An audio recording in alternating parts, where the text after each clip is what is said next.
Hey guys, welcome back to the channel. In today's video, I'll be showing you how to use your Wise card in Thailand, whether you're living there or just visiting.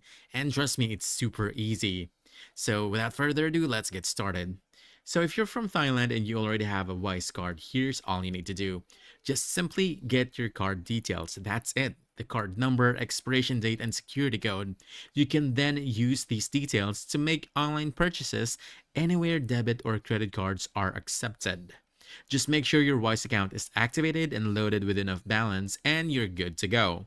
You can also link your Wise card to a digital wallet like Apple Pay or Google Pay for quick contactless payments in stores, and this makes spending in Thailand simple and convenient. Now, if you're traveling to Thailand from another country, the process is just as smooth. You can use your Wise card like normal.